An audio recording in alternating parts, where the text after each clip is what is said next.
I didn't expect my life to start unraveling over something as stupid as a leaky shower.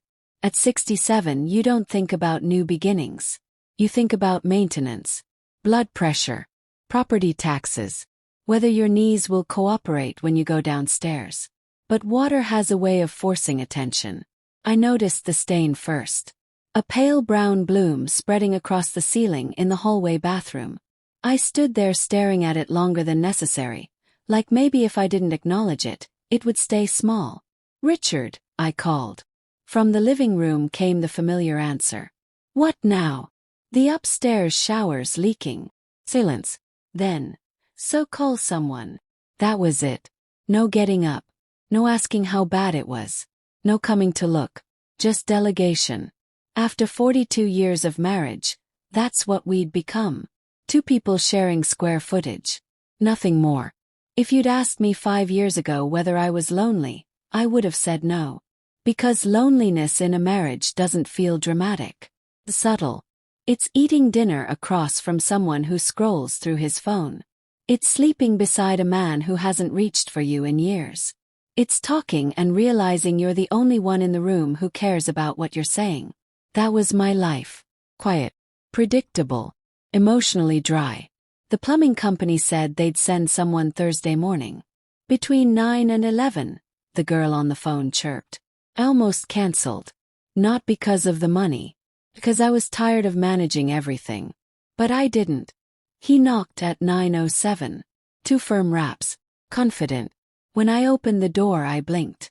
He wasn't what I expected. Mid-30s maybe. Broad shoulders. Clean work shirt with his name stitched over the pocket. "Morning, ma'am. I'm Tyler. You called about a leak." His voice was steady. Easy. The kind of tone that makes you feel seen even in simple conversation. "Yes," I said, stepping aside. "It's upstairs." He walked in, scanning the hallway briefly. My husband didn't appear.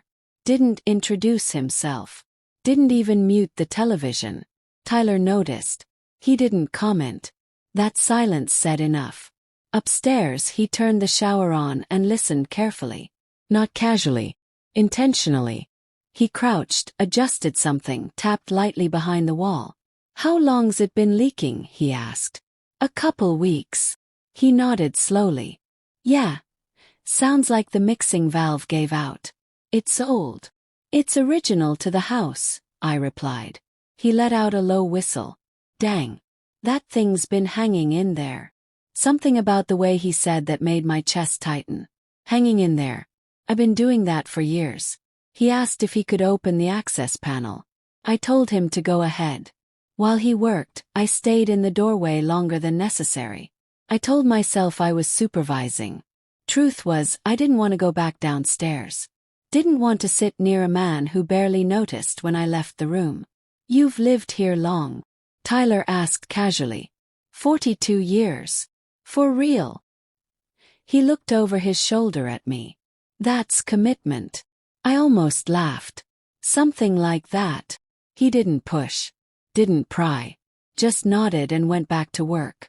And I appreciated that more than I should have. Took him about an hour. When he stood up, he wiped his hands and looked at me directly. "You caught it early. Could have been worse." "We?" I asked before I could stop myself. He smiled slightly. "Yeah, we." Such a small word. But it felt different from anything I'd heard in a long time. When he finished, he handed me the invoice. "If it acts up again, call the office. I'll come back out. Not someone. Not they."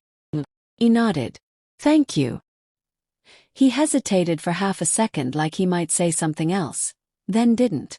And just like that he was gone. I stood in the hallway longer than necessary after the door shut. The house felt heavier. Quieter. Richard called from the living room. "How much?" Told him. He grunted. That was the extent of his interest. Not who fixed it. Not what was wrong. Not whether it was serious. Just the number. That night, I stood under the repaired shower. The water ran strong. Even. Steady. I closed my eyes and let it hit my shoulders. Something had been fixed in my house. But something else had shifted. And I didn't know it yet. Some leaks don't show up on the ceiling right away. The shower didn't leak again. That should have been the end of it. In a normal marriage it would have been. But something about the house felt different after he left. Not louder. Not brighter. Just stirred. And I hated that I noticed. 3 days later, the downstairs faucet started making a sharp whining noise every time I turned it on. I stood there staring at it like it had personally betrayed me. "You've got to be kidding me," I muttered. Richard didn't look up from his laptop. "What now?" "The kitchen faucet." "So call them again." Like we lived in a hotel. I waited an hour before calling. I told myself it was because I didn't want to seem dramatic. Truth was, I wondered who they'd send. The receptionist answered. I tried to sound neutral. "The same technician came last week."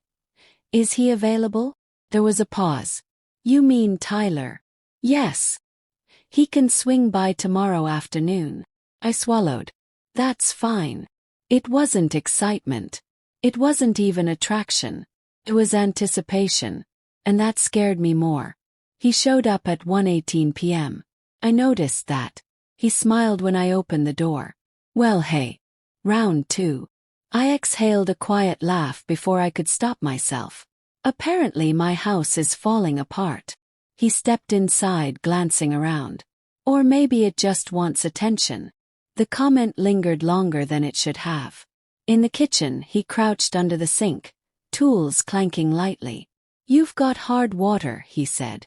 "Build up in the cartridge." "That bad?" "Nah. Annoying though." I leaned against the counter, arms folded. The house was quiet again. Too quiet. "Your husband home?" he asked casually. "In the living room." He paused. "Got it." There was something in his tone. Not judgment. Just observation. "You always handle this stuff yourself," he added. "Most things."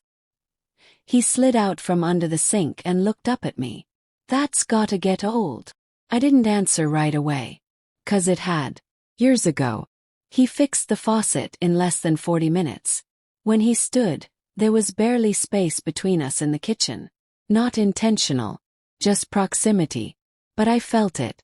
That subtle electricity you don't expect at 67. "You're good now," he said. "Thank you." He wiped his hands slowly, like he wasn't in a rush to leave. "Can I ask you something?" That caught me off guard. "I guess. Why do you look like you're somewhere else?"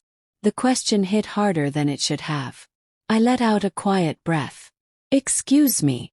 Every time I've been here," he said gently, "you look like you're waiting for something." The kitchen felt smaller. "I'm not," I said too quickly. He studied me for a second, then nodded. "Okay." He didn't push. And somehow that made it worse. After he left, I went upstairs and sat on the edge of my bed. Waiting for something. Was I?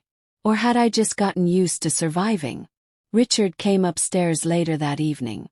"For what it's worth," he said flatly, "we should probably replace all the plumbing at once next time. Save money." I looked at him. Really looked at him.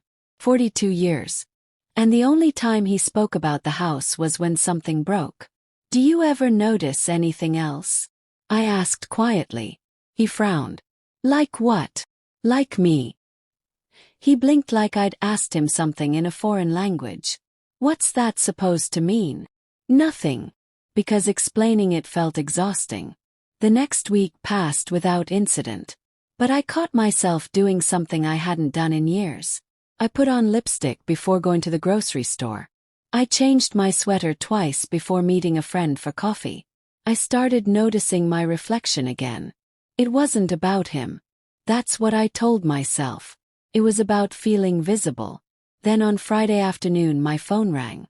Unknown number. I almost ignored it. "Hello." "Hey, it's Tyler." My pulse skipped. "I had to come back to the neighborhood for another job," he said. "Just wanted to make sure everything's still running smooth."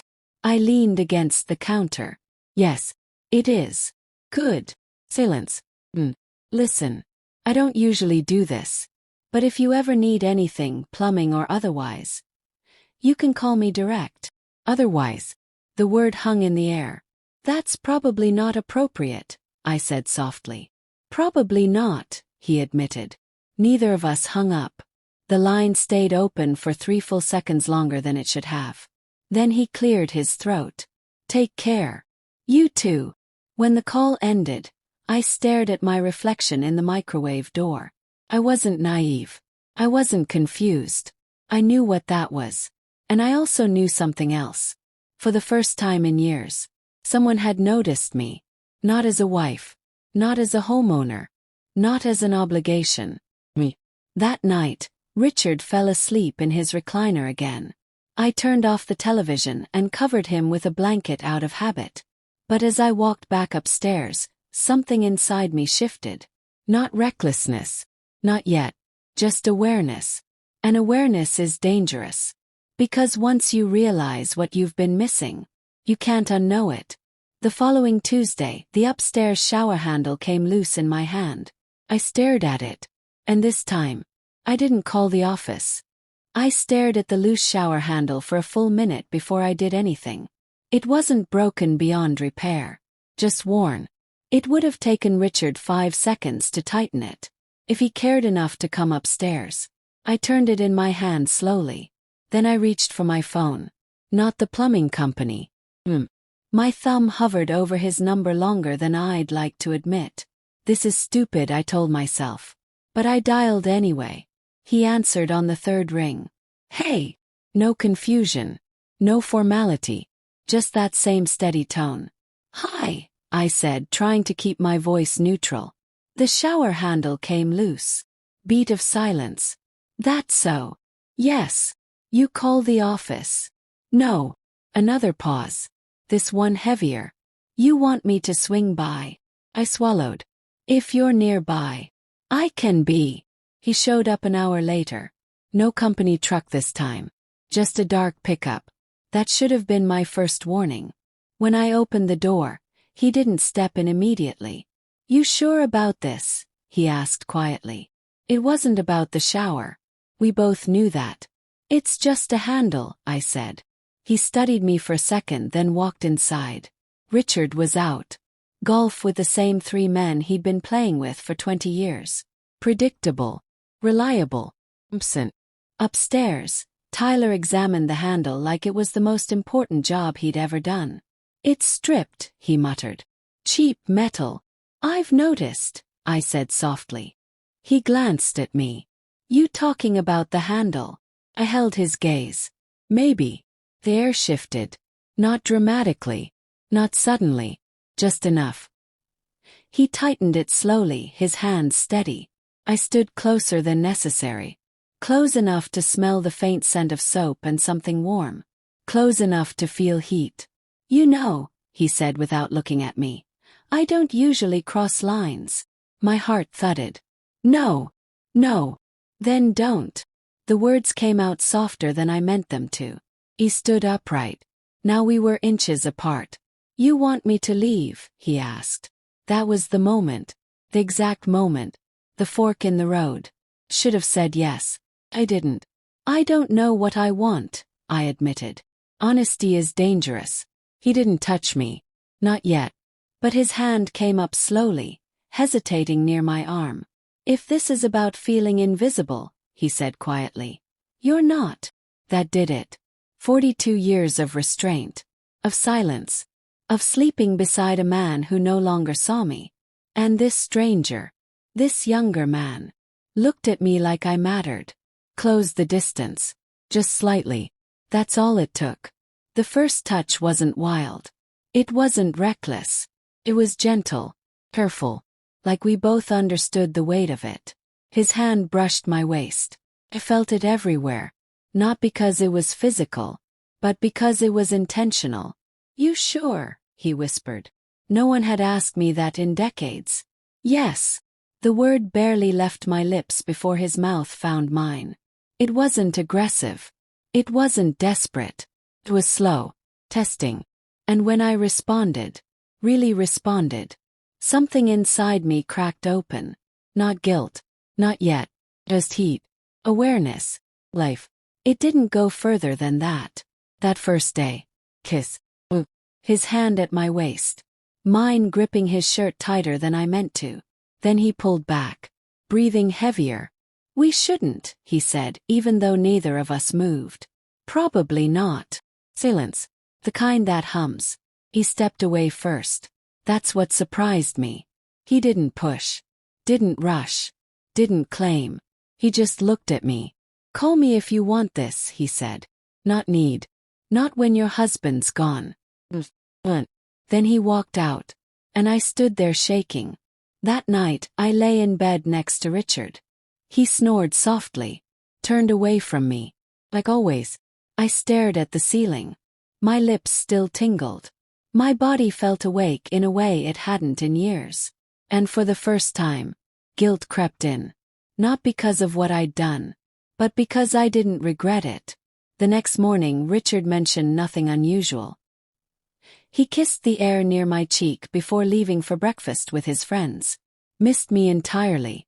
I stood in the hallway long after the door shut. My phone buzzed in my hand. One message. Tyler. Handle holding up.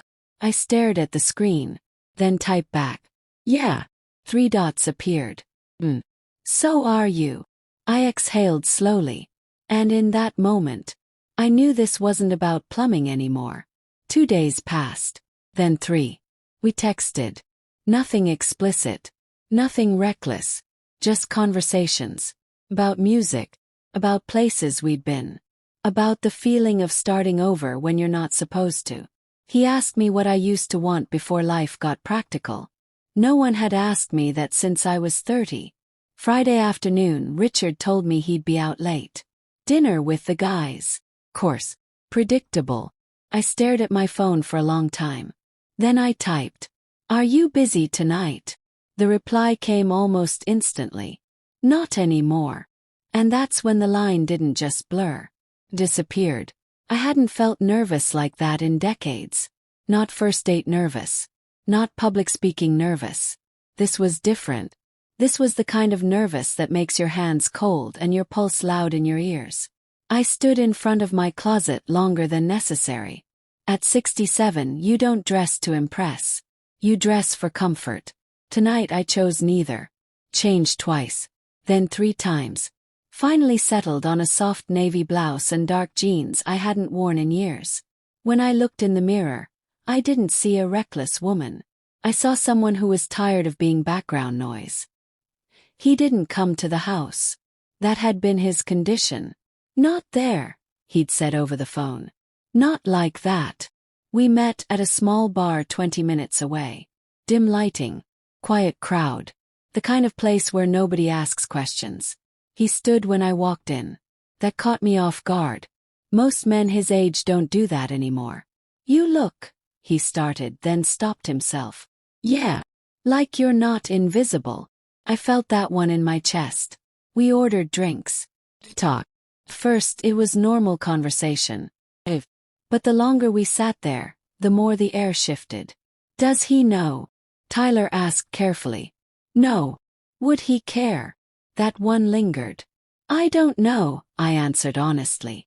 And that truth unsettled me more than anything else.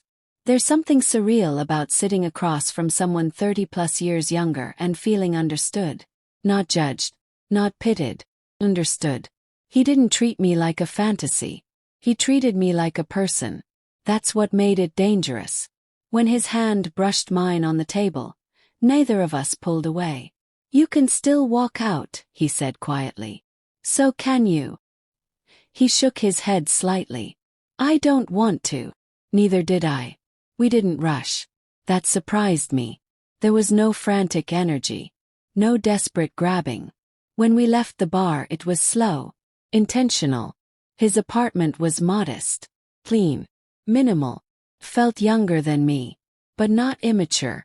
When the door closed behind us, silence filled the space. This was the real crossing. Not the kiss in my bathroom. Not the text. You sure? He asked again. Yes. And this time there was no hesitation. What happened between us wasn't wild. It wasn't some reckless movie scene. It was deliberate. Tender. Hungry in a way that startled me. He took his time. Like I mattered. Like my age wasn't something to overlook, but something to honor. And that broke something open inside me. Because I had forgotten what it felt like to be wanted without obligation. When he whispered, "You're incredible," I almost cried. Not because of the compliment. Because I believed him. Afterward, I lay there staring at the ceiling. My body felt alive. My mind felt split in two. "This changes things," I said quietly. "Yeah," he admitted. "You okay with that?" He turned toward me. "I wouldn't be here if I wasn't." That confidence scared me. Because I didn't have it. When I got home, the house was dark. Richard's car was in the driveway. He must have come back early. I stepped inside carefully, like I'd committed a crime. He was asleep on the couch. Television still on. Shoes still on. Mouth slightly open. I stood there watching him. 42 years. Mortgage payments. Holidays. Funerals. Routine. I expected guilt to crush me. Didn't. That realization frightened me more than the affair itself. The next morning, Richard studied me over his coffee. "You go somewhere last night?" he asked casually. My heart skipped. "With Carol," I said evenly. "Dinner." He nodded once. That was it. No follow-up. No curiosity. No suspicion. Just indifference. And suddenly, that indifference felt louder than accusation ever could. Tyler texted around noon. "You okay?" "Yes." "You regret it?" I stared at the screen for a long time before replying. "No." 3 dots. "Me neither." That should have comforted me. Instead, it made everything more real. Weeks passed. We fell into a rhythm. Careful. Calculated. Richard remained absorbed in his routines. Golf. News. Dinner. Sleep. Repeat. But something shifted. He started watching me differently. Not suspicious exactly. Just aware. "You've been busy lately," he said one evening. "Have I?" "You seem distracted." I forced a small laugh. "Maybe I'm just bored." He didn't smile. That was new. One Friday night, as I stepped out of the shower, I found him standing in the doorway, watching me. Not with desire. Not with warmth. With calculation. "Who is he?" he asked quietly. The room went still. Cold still. "I don't know what you're talking about." He didn't blink. "You think I'm stupid." My pulse pounded in my ears. 42 years. And this was the first time I'd seen anger in his eyes. Not loud anger. Controlled. Which is worse. "I don't have proof," he continued. "But I'm not blind." The air thickened. This was the moment everything balanced on. Wait. Confess. Deflect. I wrapped a towel around myself slowly. "What do you want me to say?" "The truth." And for the first time in decades. He looked at me like I mattered. I didn't answer. Not then. He walked away without another word. And I stood there, water dripping onto the tile, realizing something terrifying. This wasn't just about passion anymore. It wasn't about loneliness. It wasn't about feeling seen. It was about destruction. And destruction doesn't stop halfway. Later that night, my phone buzzed. "Taylor. Miss you." I stared at the message. Then at my bedroom door. Then back at the screen. 'Cause now, this wasn't just an affair. It was a countdown. I didn't sleep that night. Richard's back was turned to me in bed, but the distance felt different now. Before, it had been habit. Now it felt like a line drawn in the sand. I stared at the ceiling until sunrise. At some point, I realized something unsettling. I wasn't afraid of losing him. I was afraid of going back to who I had been before. The next morning, he didn't say much. Coffee. Newspaper. Silence. But the silence wasn't indifferent anymore. It was loaded. When he finally spoke, his voice was calm. "Come. How long?" The question landed between us like a dropped glass. I didn't look up. "Excuse me." "Don't," he said quietly. "Don't insult me." 42 years. He knew my tells. I exhaled slowly. "You want the truth?" "Yes." There it was. The moment. Edge. Could still pull back. Still lie. Still say nothing happened. But something in me was tired of pretending. It started a few weeks ago. He didn't flinch. With the plumber. Yes. Silence. Not explosive. Not dramatic. Just heavy. He set his coffee down carefully. Did you sleep with him? The room felt smaller. Yes. The word barely made a sound. But it changed everything. He stood up slowly. Not shouting. Not throwing anything. Which somehow made it worse. I gave you everything, he said. I looked up at him. Did you? His jaw tightened. You had a home. Stability. Security. I had a roommate, I said quietly. Not a husband. His eyes flashed. That's what this is about. Attention. It's about being seen. I see you. No, I said, shaking my head. You manage me. That hit him. I saw it. 'Cause it was true. You could have talked to me, he said. I tried. When? How many nights did I sit across from you while you scrolled through your phone? That's not. How many times did I reach for you in bed and you rolled away? He opened his mouth. Closed it. 'Cause he knew. We both did. This didn't happen overnight. It eroded. Slowly. Quietly. Until someone else noticed the cracks. Are you in love with him? He asked finally. The question caught me off guard.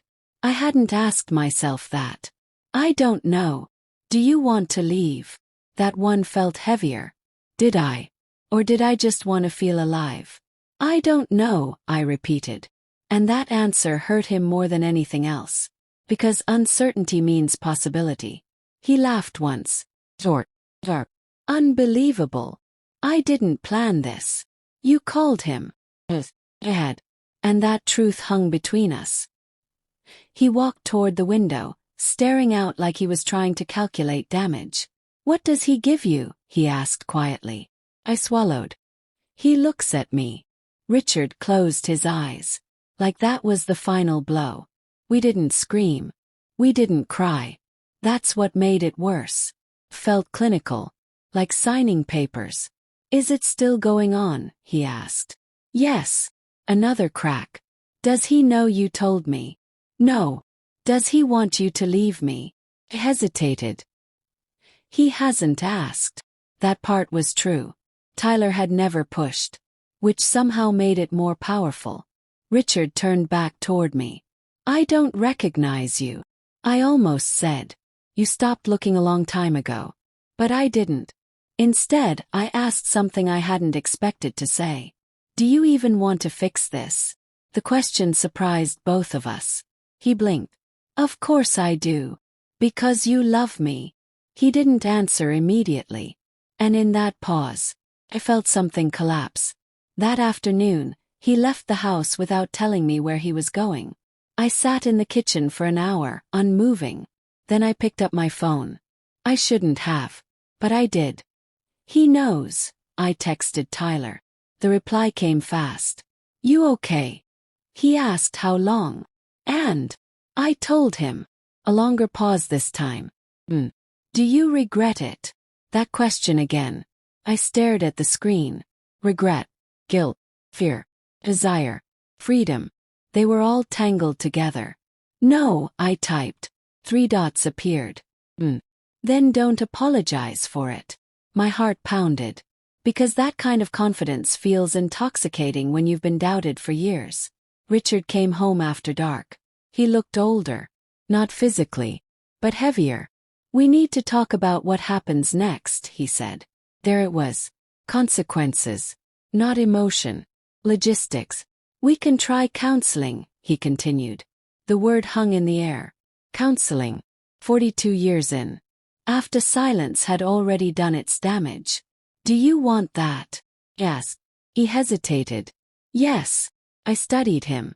Was it pride? Fear of embarrassment? Or love? I couldn't tell anymore. That night I lay awake again. But this time the house felt like it was holding its breath. I wasn't naive. Affairs have fallout. People get hurt. Lives split. But here's the part nobody tells you. Once you remember what it feels like to be wanted. Going back to surviving feels unbearable. Around midnight, my phone buzzed softly. Taylor. Miss you. I stared at it in the dark. Then I typed. This is getting real. His reply came slower this time. I know. No emojis. No flirtation. Just that. And somehow, that scared me more than the confrontation ever could. 'Cause now, it wasn't about secrecy anymore. It was about choice. And I had no idea which one I was going to make. Counseling started 2 weeks later. Almost cancelled twice. Richard handled the scheduling. Of course he did. He handles logistics well. Feelings, not so much. The therapist's office smelled like lavender and old carpet. Neutral walls. Neutral furniture. Neutral everything. Fitting. We sat on opposite ends of the couch. Symbolism so obvious it almost made me laugh. So, the therapist began gently. Why are we here? Richard answered first. My wife had an affair. Rape. Clinical. Efficient. The word affair sounded heavier in that room. The therapist turned to me. Is that accurate? Yes. No excuses. No performance. Just truth. What led to it? She asked. Richard looked at me like he'd been waiting for that question. Loneliness doesn't sound dramatic when you say it out loud. I felt invisible, I said. He exhaled sharply. You never said that. I did, I replied calmly. Just not in a way you recognized. The therapist leaned forward slightly. How did you express it? I thought about all the small moments. The dinners. The reaching across the bed. The attempts at conversation. I tried to connect, I said quietly. You were always somewhere else. Richard's jaw tightened. I was working. Providing. I didn't need more money, I said. I needed you. That landed. Because it wasn't cruel. It was honest. The session lasted an hour. By the end of it, nothing was fixed. But something was exposed. Resentment. Neglect. Years of emotional drift. In the car ride home, Richard kept his eyes on the road. Are you still seeing him? He asked. Yes. He nodded once. Then this won't work. It wasn't anger. It was math. He wasn't wrong. That night Tyler came over. Not to the house. Never the house. We met at his place again. He knew about counseling. I told him. So? He asked carefully. He wants to fix it. And you? I sat down slowly. I don't know if it's fixable. He studied me. Do you love him? The question felt different coming from Tyler. Not accusatory. Just real. I loved who we were, I answered. That's not the same. No, I admitted. It's not. He sat beside me on the couch. Close but not touching. You know this can't stay in limbo, he said quietly. I know. I'm not asking you to leave him. That surprised me. But I can't be your secret forever. There it was. Pressure. Not aggressive. Not manipulative. Just reality. He deserved clarity. Richard deserved truth. And I was standing in the middle, trying to hold on to both stability and fire. Why me? Asked suddenly. He frowned slightly. What do you mean? You're younger. You could be with someone easier. He smiled faintly. You think this is easy? I almost laughed. Fair. He reached for my hand then. Firm. Certain. Because you're not done, he said. And you act like you are. That hit deeper than anything else had. Not done. Was I? Back at home, Richard had started watching me differently. Not distant. Not indifferent. Present. Almost like he was trying. He cooked dinner one night. Overcooked chicken. Too much salt. But he tried. I thought we could sit together, he said awkwardly. He nodded. We ate in near silence. But the silence felt different. Fragile. Hopeful. And that complicated everything. A week later I came home early from running errands. Richard was in the study. Phone pressed to his ear. He didn't see me. I don't know what to do, he was saying. She says she felt alone. Another pause. I didn't realize it was that bad. Froze. Because that wasn't the Richard the first knew. That was a man shaken. Human. Scared. I stepped back quietly before he noticed me. And for the first time, guilt wasn't abstract. It was sharp. That evening Tyler texted. Can I ask you something without you dodging it? Yes. If he begged you to stay, would you? My heart pounded. I didn't answer immediately. Because I didn't know. And not knowing meant everything was still possible. I don't want to hurt him, I finally wrote. That's not what I asked. Closed my eyes. Would I? Was this about rediscovering myself? Or replacing one version of safety with another? Type slowly. I don't know who I am without him. 3 dots appeared. Then disappeared. Then appeared again. You should probably figure that out, he sent. No anger. Just truth. The next counseling session was harder. The therapist asked us to describe a memory from when we felt closest. Richard talked about our first house. The excitement. The late nights assembling furniture. He smiled while describing it. I watched him carefully. 'Cause I remembered that version too. When it was my turn, I hesitated. Then I said something unexpected. I felt closest when he used to look at me like I was his whole world. Richard blinked. No, I said gently. You don't. Silence filled the room. Not hostile. Just honest. That night, Richard didn't sleep in the recliner. He came to bed. Turned toward me. Hesitated. Then placed his hand on my arm. Not sexual. Not demanding. Just contact. Felt unfamiliar. And that frightened me more than Tyler's touch ever had. Because this was history. This was foundation. This was 42 years trying to breathe again. Later, when my phone buzzed on the nightstand, I didn't check it. I knew it was Tyler. And for the first time since this began, I let it ring in silence. I didn't answer Tyler's message that night. Or the next morning. That was new. For weeks, I had responded almost immediately. Like a teenager guarding a secret. Now I stared at his name on my screen and felt something heavier than excitement. Choice has weight. Richard noticed the shift before I did. You're quieter, he said over breakfast. I'm thinking. About him. Yes. He nodded slowly. I can't compete with new, he said. The honesty caught me off guard. This isn't about new, I replied. Then what is it? I searched for the right word. Alive. That one landed. He looked down at his coffee. I didn't realize you were dying. The sentence wasn't cruel. I was confused. And that made it worse. That afternoon, Tyler showed up at my door. Not planned. Not invited. My pulse spiked when I saw his truck outside. When I opened the door, he didn't step in. Why are you not answering me? He asked quietly. Richard wasn't home. Still, the house felt dangerous. I needed space. For what? To think. He studied me carefully. About leaving him. About everything. A long silence stretched between us. Then he said something that shifted the ground. I can't be half your life. I swallowed.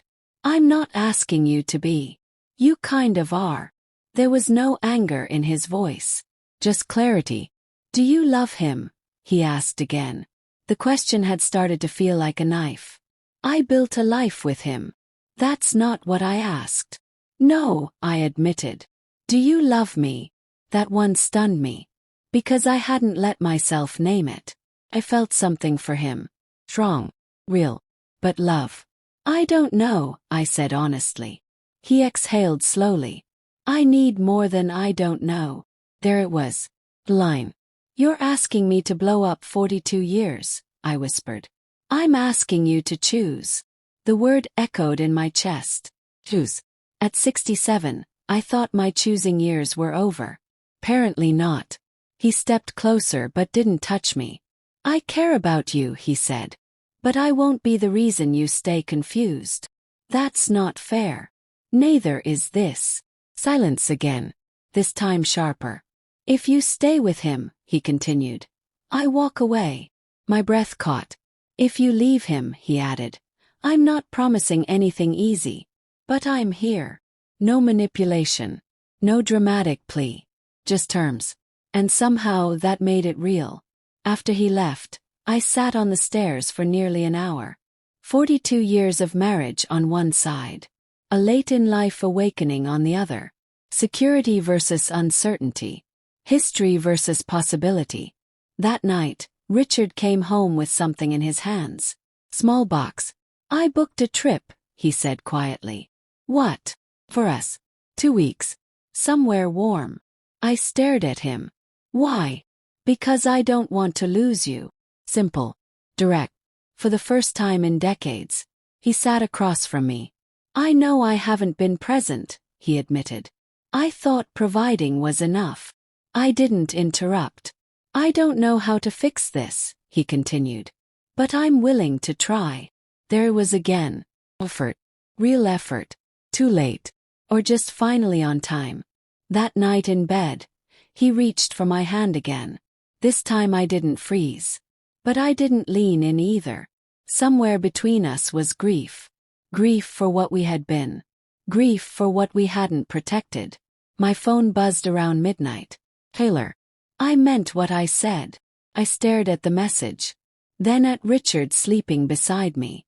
Then back at the screen. My fingers hovered. I typed. He booked a trip. The reply came slower this time. Are you going?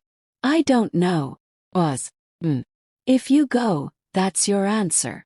I felt that one like a punch. 'Cause he was right. The next morning, Richard handed me printed tickets. 2 weeks, he said. No phones. No distractions. No phones. The air left my lungs. You want me to cut contact? Yes. Direct. Firm. This wasn't passive Richard anymore. This was a man fighting. Are you asking, I said slowly, or telling? I'm asking you to choose us. The same word. Choose. And suddenly I understood. There was no more drifting. No more secret space. No more balancing two worlds. I had to decide who I was going to be. The woman who stayed loyal to history. Or the woman who stepped into uncertainty for the first time in her life. That afternoon, I drove to Tyler's apartment without calling. When he opened the door, he already knew. You're going, aren't you? He said quietly. I didn't answer immediately. Because whatever I said next would end something. You're going, aren't you? Tyler didn't look surprised. He looked prepared. I stepped inside his apartment slowly, closing the door behind me. I haven't decided, I said. He gave me a small, tired smile. That's not true. Silence filled the room. Because we both knew it was. I owe him that much, I said finally. 2 weeks. Yes. He nodded once. And after that? I don't know. There it was again. The uncertainty that had been living between us for weeks. He ran a hand through his hair, pacing once before stopping in front of me. I can't sit here while you go play married couple. That's not fair, I whispered. Isn't it? His voice wasn't raised, but it was firm. You want to rediscover your marriage?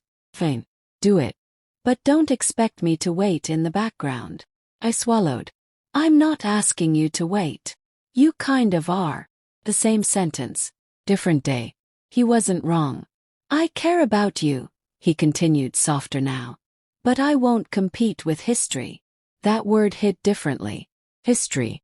42 years of it. Inside jokes. Shared losses. A house full of memories. You think this is easy for me? Yes. No, he said. I think it's terrifying for you. That was the most honest thing anyone had said to me in months. Are you ending this? I asked quietly. I'm asking you to choose before I do. My chest tightened. Give me the 2 weeks, I said. That's all I'm asking. He studied me carefully. And if you come back and decide to stay with him, I hesitated. Then I won't call you. There it was. The beginning of an ending. He stepped closer then. Not desperate. Not clinging. Just close. If you walk back into my life after that trip, he said quietly, I need to know you're walking toward me. Not running from him. The words settled deep. Because he understood something I hadn't admitted yet. Part of this had been escape. Escape from neglect, from routine, from feeling unseen. But was it love? Or was it oxygen? He kissed me before I left. Low. Not urgent. Like goodbye might be hiding inside it. When I pulled away, my throat burned. Don't make this about me, he said softly. Make it about you. Then he stepped back. And just like that, the decision became mine alone. The night before the trip, Richard packed quietly. He seemed lighter, hopeful. I'm glad you're coming, he said. I haven't said I wasn't. He gave a small nod. Still, I watched him fold shirts into the suitcase. This man had been my entire adult life. He had held my hand when my mother died. He had painted the nursery when we thought we'd have children. He had stood beside me through layoffs and illnesses and decades of routine. We hadn't been passionate, but we had been solid. Until we weren't. At the airport, my phone buzzed one last time before boarding. Taylor. No matter what you decide, I'm glad I met you. My eyes burned reading it. I didn't reply. Richard reached for my hand as we walked toward security. And for the first time in years, I didn't pull away. The resort was quiet. Warm air. Ocean breeze. No television. No news. No phones after the first night. The first 2 days felt awkward. Like strangers sharing a hotel room. We talked about safe things. Weather. Food. The view. On the third night, sitting on the balcony, Richard finally said it. I don't want to lose you. The simplicity of it disarmed me. You stopped seeing me, I replied gently. I didn't know I had. That's the problem. He nodded slowly. I thought comfort meant success. I looked at him. And I thought silence meant stability. We both sat with that. That night he reached for me differently. Not out of habit. Not out of obligation. But carefully. Like he was asking permission. It wasn't fireworks. It wasn't electric. But it was tender. Familiar. And that scared me in a different way. Because safety can feel like love. Even when passion doesn't. On day 10 I stopped thinking about Tyler every hour. On day 12 I only thought about him at night. On day 14, I realized something painful. I missed the version of myself I was with him. But I didn't miss the chaos. On the flight home, Richard held my hand the entire time. Not tightly. Just steady. Grounded. When we landed, my phone came back to life. Messages flooded in. Friends. News alerts. And one message from Tyler. Sent 3 days ago. I won't text again. Ball's in your court. I stared at it for a long time. Richard squeezed my hand gently. You okay? Yes, I said. And for once, I wasn't lying. That night, standing in the kitchen, I held my phone over the counter. One call would change everything. One silence would change everything. 42 years. 2 months. History. Possibility. I opened Tyler's message thread. Read it one last time. Then I did something that felt both devastating and freeing. I deleted the conversation. Not out of anger. Not out of guilt. But because I understood something finally. I hadn't fallen in love with him. I had fallen in love with feeling alive. And that feeling. I didn't need him to access it. When I walked into the living room, Richard looked up. Something in my face must have shifted. Are you here? He asked quietly. Yes, I answered. This time. Fully. The first week back felt almost peaceful. That surprised me. I expected guilt to stalk me through every room. I expected regret to whisper at night. Instead I felt clear. Not happy. Not triumphant. Just clear. Richard tried. That was undeniable. He asked about my day. He turned off the television during dinner. He even suggested we repaint the upstairs bathroom together. Fresh start, he called it. I didn't argue. But rebuilding something that's been quietly neglected for years isn't romantic. It's work. Awkward work. We didn't suddenly become passionate. We didn't suddenly rediscover some lost spark. What we had was slower than that. Intentional. Careful. Like walking across ice you're not sure will hold. A month passed. Tyler didn't contact me again. True to his word. At first I checked my phone more than I should have. Then less. Eventually not at all. But that didn't mean I forgot. You don't forget someone who woke something up inside you. You just learn to live without the echo. One afternoon while sorting laundry, I noticed something strange. I was late. Very late. At 67, that's not supposed to happen. I stood there holding the calendar in my hand, doing mental math I hadn't done in decades. Didn't make sense. Couldn't. Menopause had come and gone years ago. Still something in my body felt off. I told myself it was stress, hormones, travel, anything else. 2 days later I found myself in a pharmacy parking lot, sitting in the car, staring at a small white box in my hand. Ridiculous. Impossible. I almost laughed. But I bought it anyway. Just to quiet my mind. I took the test alone in the downstairs bathroom. The same one where the ceiling had once stained from the shower leak. Funny how life circles back. I set the stick on the counter. Turned away. Waited. My age, you expect certainty. You expect predictability. You don't expect surprises. When I finally looked, my breath stopped. 2 lines. Clear. Unmistakable. Positive. That's not possible, I whispered to the empty room. My hands trembled. I took another one. Same result. I sat on the edge of the tub, staring at the tile floor. My heart pounded so loudly I thought I might faint. Had to be a mistake. A medical anomaly. False positive. Anything but this. Because if it wasn't, there was only one explanation. And it wasn't my husband. I scheduled a doctor's appointment the next morning. The drive there felt unreal. Like I was watching someone else's life unfold. The doctor was calm. Professional. After tests and blood work, she sat across from me with a look I couldn't read. Medically speaking, she began carefully, it's extremely rare at your age. But not impossible.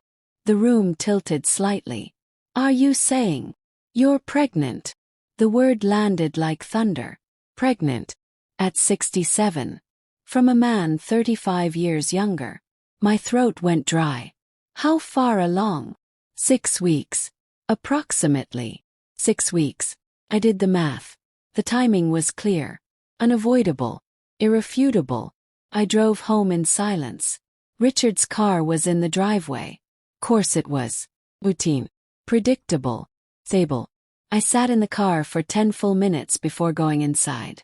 How do you tell your husband you're carrying another man's child? At 67. After 42 years of marriage. There's no script for that. He was in the kitchen when I walked in. Hey, he said, smiling slightly. I was thinking we could. We need to talk. The smile faded immediately. Okay. We sat at the table. The same table we'd shared thousands of meals at. I went to the doctor today. I began. Is everything okay? No. His face tightened. What is it? I swallowed. I'm pregnant. Silence. Utter crushing silence. He stared at me, waiting for the punchline. There's no way, he said finally. I know. He did the math. I saw it happening behind his eyes. Color drained from his face. How? He already knew. But he needed to hear it. It's not yours. The words shattered the room.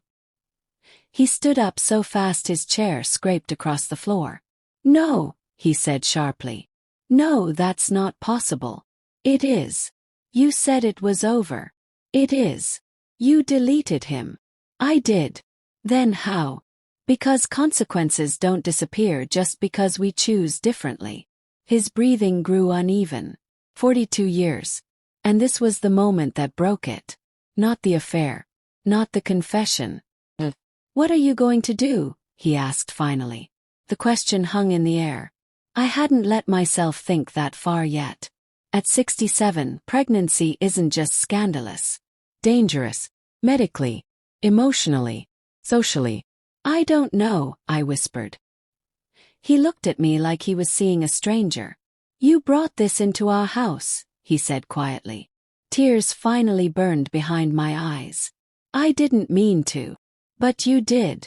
That night, he didn't sleep in the bed. He didn't sleep in the recliner either. He left.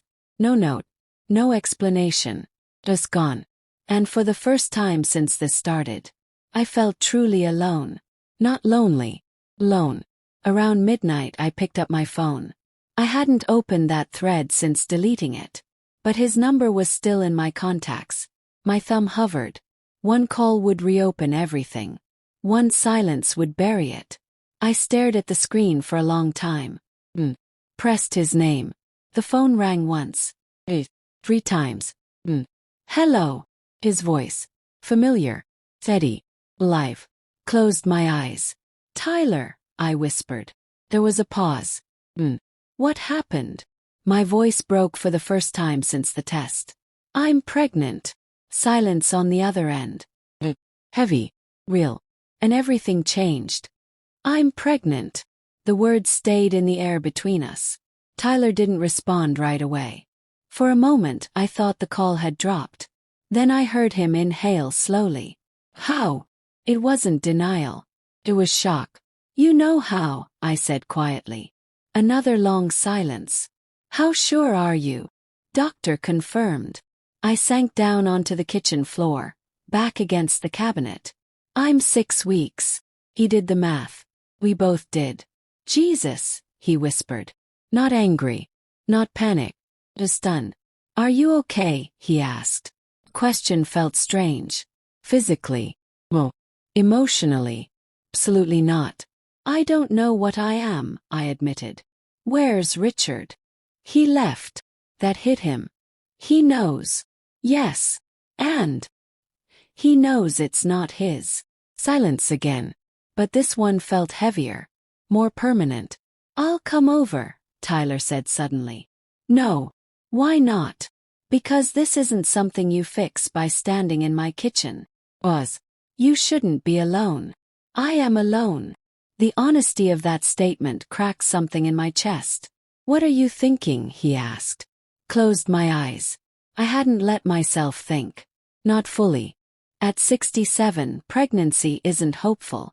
It's high risk, dangerous, complicated. You don't have to decide tonight, he said carefully. But I do. Because every hour this remained unspoken made it more real. Do you want this? He asked finally.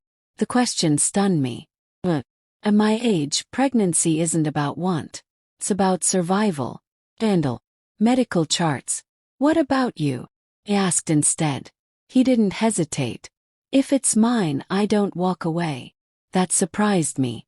You understand what that means? Yes. Really. I'm not a kid. Well, he wasn't. But he was 32. I was 67. This wasn't a romantic headline. It was biological reality. I never meant for this to happen, I whispered. I know. I chose my marriage. I know. And now this isn't punishment, he said quietly. It's consequence. The word landed like a stone. Consequence. Not karma. Not fate. Just consequence. We stayed on the phone for nearly an hour. Not arguing. Not planning. Just breathing through something neither of us saw coming. Call me tomorrow after you see Richard, he said finally. If he comes back. He will. You sound sure. He loves you. I swallowed. Yes, I said softly. He does. And that was the tragedy. Richard didn't come home that night. Or the next morning. I didn't sleep. Didn't eat. Just sat in the quiet house replaying every decision that led here. By noon the next day I heard the front door open. I stood up slowly. He walked in looking exhausted. Older. I stayed at Mark's, he said flatly. He nodded. He set his keys down carefully. I've been thinking. Or had I? I can forgive the affair, he said. My chest tightened. But I can't raise another man's child. There it was. Simple. Clear. Brutal. I'm not asking you to. Then what are you asking?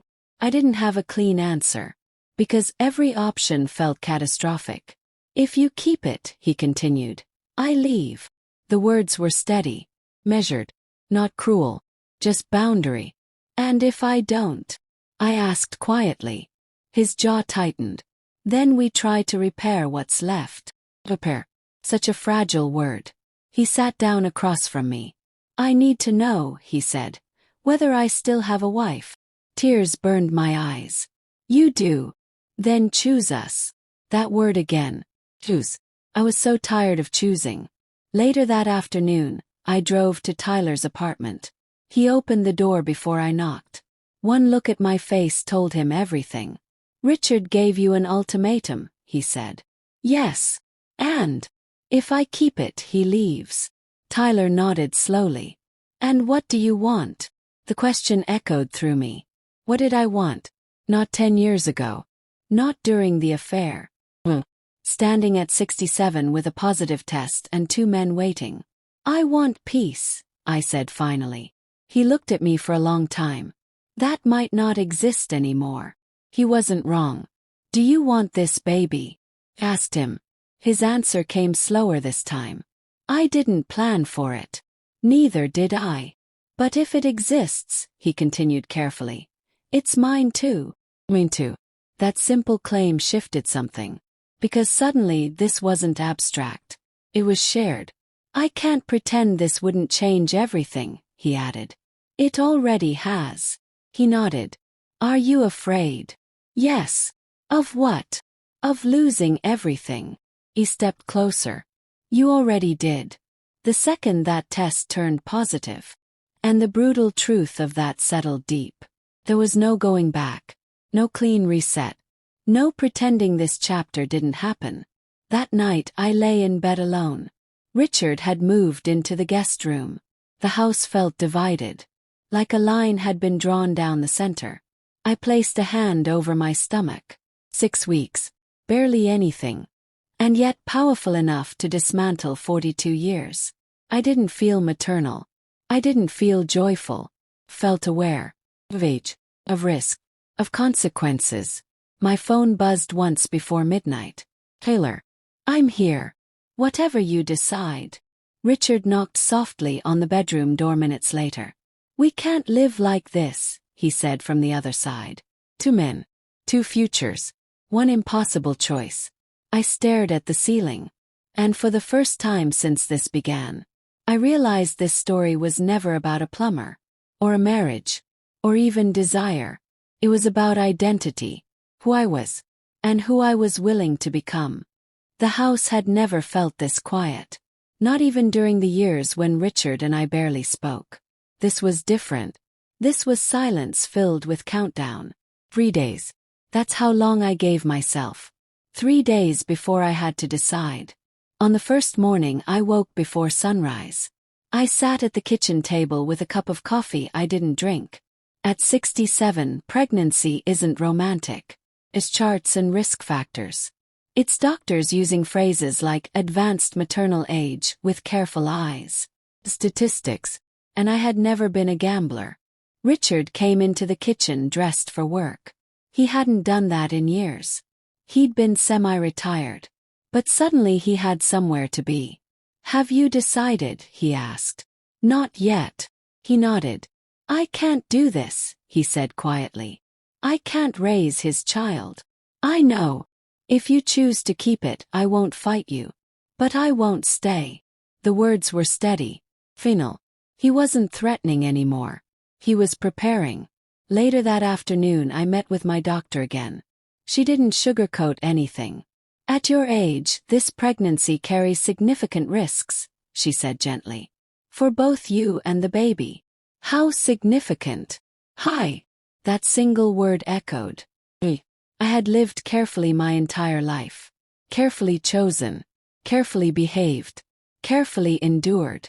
And now, suddenly, I was staring at the most reckless possibility of all. Tyler met me outside the clinic. He didn't come in. Just waited. When I got into his truck, he searched my face. Well, it's dangerous. For you. For both. He leaned back in his seat, processing. So what are you thinking? I stared straight ahead. I don't want to die trying to prove something. He didn't interrupt. I don't want to bring a child into the world who starts life as a scandal. Still he stayed quiet. And I don't want to trap you in a situation neither of us planned. That one hit him. I wouldn't be trapped, he said. But you would be, I replied gently. 32. He still had decades ahead of him. Possibility. Freedom. I had history. Responsibility. Fragility. So you're leaning toward? He asked carefully. I nodded once. Yes. The word barely left my mouth. He looked down at his hands. Then back at me. Is that what you want? He asked. It was the same question that had followed me for weeks. What do you want? I want to stop breaking everything, I whispered. He exhaled slowly. Then he did something that made my chest tighten. He reached for my hand. Not to stop me. Not to argue. Just to hold it. If that's your decision, he said quietly. I respect it. No drama. No pleading. Just acceptance. And somehow that hurt more. The procedure was scheduled 2 days later. I didn't tell anyone except Richard. He stood in the doorway when I told him. He didn't smile. He didn't celebrate. He just nodded. Okay, he said. Not relief. Not triumph. Just acknowledgement. The night before I couldn't sleep. I walked through the house slowly. Touched the walls. The staircase railing. The kitchen counter where I'd stood when I made the call. It all felt like evidence of a life that had nearly detonated. I sat on the edge of the bed and allowed myself to cry. Not loudly. Not dramatically. Just quietly. For the version of me that had almost started over. For the child that would never exist. For the man who had woken me up. And for the husband who had nearly lost me. Tyler didn't come to the clinic. That was my choice. I needed to do it without turning it into a shared tragedy. He texted that morning. I'm thinking about you. I didn't respond. Not because I didn't care. But because caring had already complicated enough. After it was over, I felt empty. Not devastated. Not relieved. Just hollow. Richard drove me home in silence. He helped me inside. Mehdi sat across from me like he didn't know whether to speak. I'm sorry, he said finally. For what? For not seeing you sooner. The apology landed softly. Not dramatic, but real. He nodded. I'm sorry too, I said. For everything. That night I texted Tyler. It's done. 3 dots appeared almost instantly. Are you okay? I will be. Was. Do you want to see me? I stared at the message for a long time. The truth was, if I saw him again, I might unravel everything I had just stabilized. No, I typed finally. Another long pause. I understand. And he did. That was the hardest part. The next morning I deleted his number. This time not out of panic. Out of intention. Some chapters aren't meant to be reopened. They're meant to change you. Then close. Richard moved back into our bedroom that week. Not like nothing happened. But like 2 people who had survived something catastrophic. We started counseling again. Not to repair perfection. But to rebuild awareness. He listened differently. I spoke differently. There was no illusion of innocence anymore. Only effort. One evening, sitting on the porch as the sun set, Richard asked quietly, "Are you still here?" I looked at him. Fully. "Yes," I said. And this time it wasn't about obligation. It was about choice. But even as I chose my marriage, I knew something fundamental had changed. I wasn't the invisible woman anymore. I wasn't surviving quietly. I had faced desire, consequence, destruction, and I had come back altered, stronger. Where? Live. It's been a year. A full year since the shower leaked. Since the ceiling stained. Since a young plumber walked into my house and cracked open a life I thought was finished changing. People think affairs end in explosions. Screaming. Divorce papers. Public humiliation. Sometimes they do. Mine ended in something quieter. Reconstruction. Richard and I are still here. Not magically healed. Not transformed into newlyweds. but aware. We go to counseling once a month now instead of once a week. Talk more.